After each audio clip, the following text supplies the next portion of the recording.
भगवान श्री कृष्ण ने कुरुक्षेत्र की रणभूमि में कहा था, जब मनुष्य का रथ उसके अहंकार और लालच के घोड़े खींचने लगे तो विनाश केवल उसका नहीं पूरे युग का होता है। आज वही कुरुक्षेत्र हमारे घर तक पहुंच गया है। दुनिया के नक्शे पर जो आग लगी है, उसकी तपिश, उसकी आंच अब एक आम इंसान की रसोई तक पहुंच चुकी है। आज सुबह उठते ही एक पिता, एक माँ सबसे पहले खर्चों के बोझ से लड़ते हैं। गैस का चूल्हा जलाने से पहले मन में महंगाई का डर सुलगता है। आखिर क्यों ये जीवन इतना कठिन हो गया है?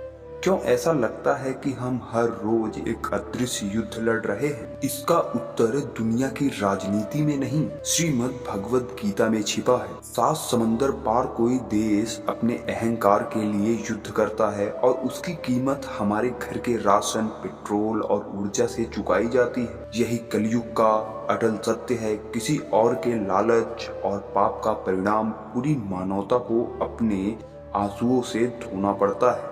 दुनिया का एक गलत निर्णय लाखों घरों का चैन छीन लेता है, लेकिन परम पिता श्री कृष्ण हमें पहले ही चेता चुके हैं। प्रकृति और धर्म के नियमों को तोड़कर गढ़े गए साम्राज्य हमेशा ढह जाते हैं। जब इंसान सत्ता और पैसे को अपना भगवान मान लेता है तो ब्रह्मांड का संतुलन बिगड़ता है। आज जो महंगाई, जो अशांति और जो कष्ट हम झेल रहे हैं, वो उसी टूटे हुए आध्यात्मिक संतुलन का श्राप है। गहराई से विचार कीजिए, यह सिर्फ गैस या तेल की कीमतों का बढ़ना नहीं है, यह उस परमेश्वर का एक कड़ा संकेत है कि जागो। हमने भौतिक सुखों के पीछे भागते भागते प्रकृति से, अपने धर्म से और अपने माधव से कितनी दूरी बना ली है। समाधान बाहर नहीं, भीतर है। श्री कृष्ण कहते हैं, जब तक तुम्हारे भीतर का कुरुक्षेत्र शांत नहीं होगा, बाहर के युद्ध कभी खत्म ही नहीं होंगे।